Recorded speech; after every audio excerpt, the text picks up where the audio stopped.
శివుడు బ్రహ్మదేవుడి ఐదో తలని ఎందుకు నరికాడో మీకు తెలుసా?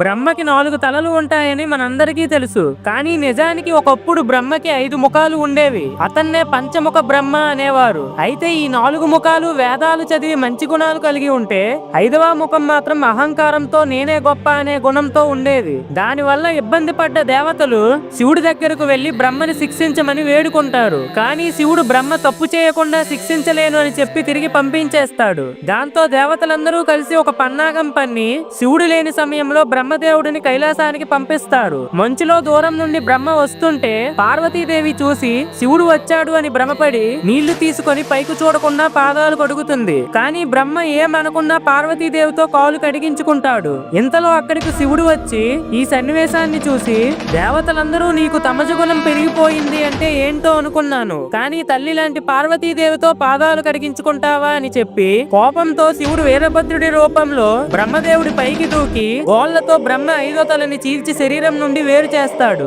ఆ రోజు నుంచి బ్రహ్మకు 4 ముఖాలు మాత్రమే ఉన్నాయి. ఫ్రెండ్స్, ఓం నమః శివాయ అని కామెంట్ చేయండి.